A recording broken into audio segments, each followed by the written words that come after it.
नमस्कार। आज हम बात कर रहे हैं इंदौर के सलमान लाला की मौत के मामले पर। देखिए, आधिकारिक तौर पर तो कहा गया कि मौत डूबने से हुई। हाँ, यही शुरुआती खबर थी। लेकिन अब एक YouTube वीडियो ट्रांसक्रिप्ट सामने आया है जिसमें परिवार कुछ बहुत ही चौंकाने वाले दावे कर रहा है। उनकी कहानी बिल्कुल अलग है। बिल्कुल। और आज हम इसी ट्रांसक्रिप्ट की गहराइयों में उतरेंगे, देखेंगे कि परिवार क्या कह रहा है, उनके दावे क्या हैं और ये आधिकारिक कहानी से कितने अलग हैं। हमारा मकसद सिर्फ जानकारी को समझना है जो इस सोर्स में दी गई है। ठीक है, तो पहले जो कहानी बताई गई थी उसका सार यही था कि सलमान लाला अपने जेठ को लेने सागर गए थे। उनके जेठ कोई 3 साल बाद जेल से छूटे थे। हाँ, और लौटते समय पुलिस ने पीछा किया, ऐसा कहा गया। और फिर मतलब कहानी ये थी कि भागते हुए सलमान ने तालाब में छलांग लगा दी और डूब गए। डूबने से मौत हो गई। ये थी वो कहानी जो सामने आई। सीधी सी लगती है, पीछा, कूदना, डूबना। बिल्कुल। पर अब ये जो ट्रांसक्रिप्ट है, इसमें परिवार वो इस पूरी बात को ही नकार रहा है। सलमान की भाभी हैं, रिवान की पत्नी, उनका बयान तो मतलब सीधे सीधे कहता है नहीं, कोई डूबने विबनी हुई है, ये लोग झूठ बोल रहे हैं। मेरे जेठ 3.5 साल में छूट गया और उनको वहीं से अरेस्ट करके फिर नारकोटिक का जाने कौन कौन से केस लगा के उनको बंद कर दिया हुआ है। अभी थाने में बंद है। नहीं, कोई डूबने से डेथ नहीं हुई है, लोग झूठ बोल रहे हैं। नहीं, इन लोगों ने उनके साथ कुछ हरकत करी, डुबाया और शो कर रहा है कि ये डूबने से मौत नहीं हुई है। क्योंकि जो साथ में थे वो लोग खुद बोल रहे हैं कि हमने देखा, इन लोगों ने अरेस्ट करा और अरेस्ट करने के बाद ये शो कर रहे हैं कि डूबने से मौत नहीं हुई है उनकी। मैं उनकी भाभी हूँ, सलमान की, रिजवान की बीवी, और उसके भाई बड़ा भाई को शादी। ये सिर्फ नकारना नहीं है, ये सीधा आरोप है कि झूठ बोला जा रहा है। हाँ, और ध्यान देने वाली बात यह है कि वो सिर्फ ये नहीं कह रही कि डूबे नहीं, बल्कि वो इशारा कर रही हैं कि कुछ गलत हुआ है। उनके शब्द हैं, इन लोगों ने उनके साथ कुछ हरकत करी, डुबाए और शो कर रहे हैं कि ये डूबने से। हरकत करी, डुबाए, ये शब्द तो बहुत गंभीर हैं। हाँ, ये आकस्मिक घटना की तरफ इशारा नहीं करते। ये किसी तरह की जबरदस्ती या कहें तो साजिश की बू देते हैं। तो भाभी ने जो घटना का क्रम बताया है वो क्या है? वो भी बिल्कुल अलग है। हाँ, उनके हिसाब से सलमान जेठ को लेके इंदौर लौट रहे थे। ठीक है। रास्ते में पुलिस ने रोका। गाड़ी में कुल 5 लोग थे, सलमान, उनके जेठ और 3 और। 5 लोग, ओके। फिर परिवार का दावा है कि पुलिस ने 4 लोगों को तो गाड़ी में डाला और कोर्ट या जेल भेज दिया। ट्रांसक्रिप्ट कहती है इनको उठा के जेल कोर्ट बचा दिया, कोर्ट में उनको पेश कर दिया। शायद बचा दिया का मतलब पहुंचा दिया है। और सलमान, यही पेंच है।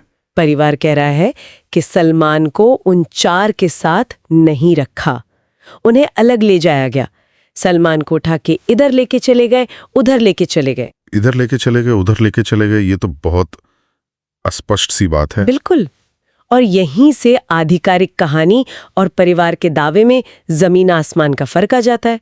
कहाँ तालाब में कूदना और कहाँ ये पुलिस इंटरसेप्शन और फिर सलमान का अलग हो जाना। और फिर जब परिवार ने पूछा होगा सलमान के बारे में, तो उनका कहना है कि पुलिस ने कथित तौर पर कहा हमने नहीं पकड़ा था। क्या मतलब पुलिस कह रही है पकड़ा ही नहीं? यही परिवार का दावा है।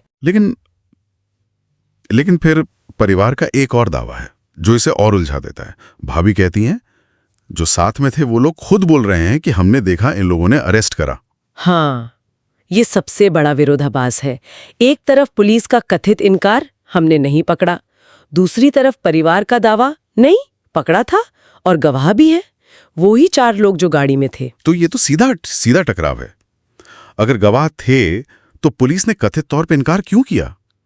ये सवाल तो उठता ही है। और परिवार के नजरिए से देखें तो ये शक पैदा करता है कि शायद कुछ छुपाया जा रहा है, कोई कवर अप है।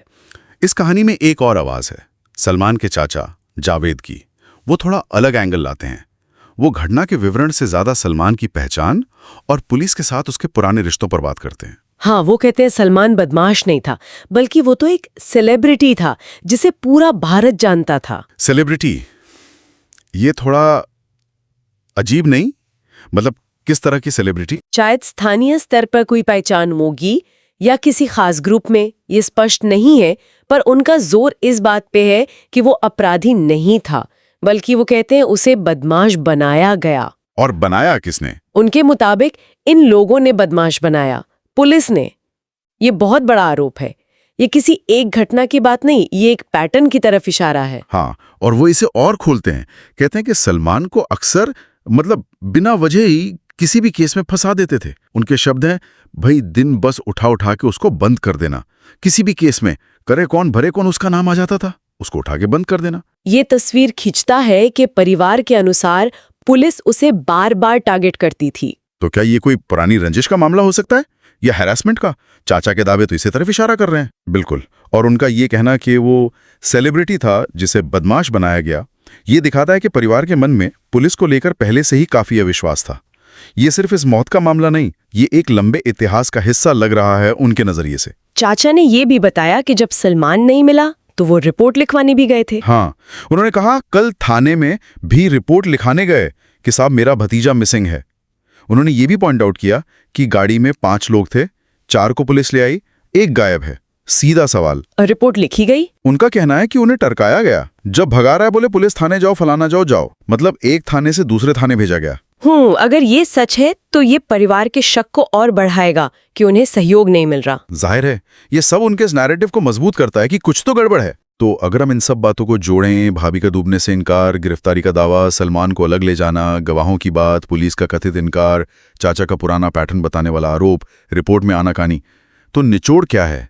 परिवार आखिर कहना क्या चाहता है? देखिए, परिवार का सबसे सीधा और सबसे गंभीर आरोप यही है कि सलमान की मौत डूबने से नहीं हुई। वो इसे साफ साफ हत्या बता रहे हैं। हत्या? हाँ। भाभी के शब्द कोई डूबने से मौत नहीं और ट्रांसक्रिप्ट में एक जगह इस्तेमाल हुआ वाक्यांश जबरदस्ती मार, ये दोनों इसी तरफ इशारा करते हैं। वो कह रहे हैं कि ये हादसा नहीं, ये जानबूझकर किया गया है।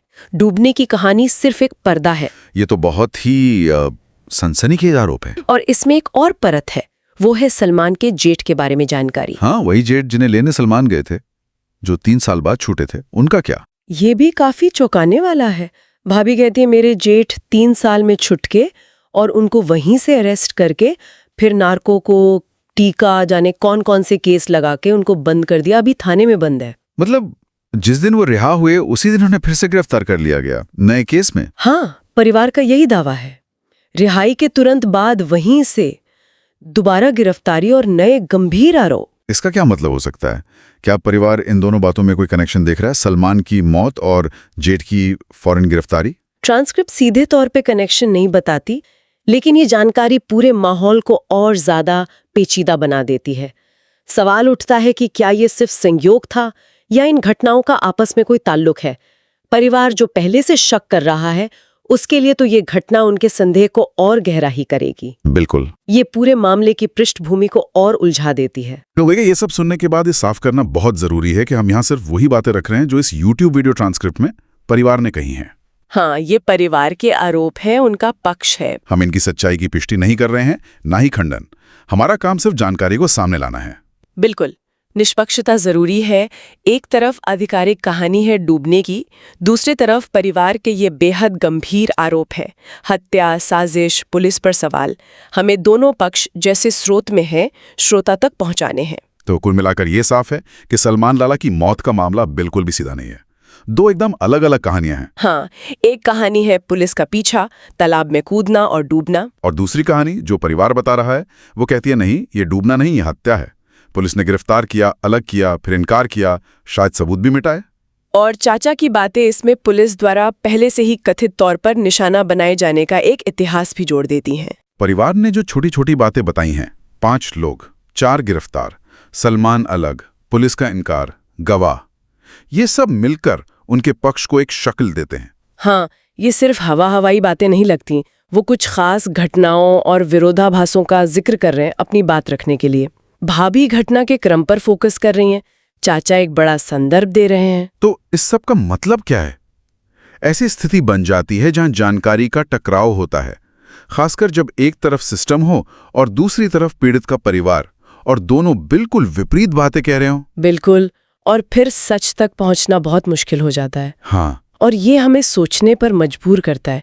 जब इतनी अलग अलग जानकारी हो, गवाहों पर विवाद हो, पुराने बर्ताव के आरोप हों, तो तथ्यों को कैसे परखा जाए? सच सामने लाने की प्रक्रिया कितनी चुनौतीपूर्ण हो सकती है? ये वाकई एक बड़ा सवाल है। और आखिर में एक विचार जो इस स्रोत से सीधे उभरता है, जब परिवार ये कहता है कि किसी को जानबूझकर बदमाश बनाया गया, उसे टारगेट किया गया, जैसा चाचा ने कहा, और फिर उसी शख्स की मौत संदिग्ध हालात में हो जाती है, तो क्या ये पिछला इतिहास उस मौत की जांच को और भी मुश्किल नहीं बना देता?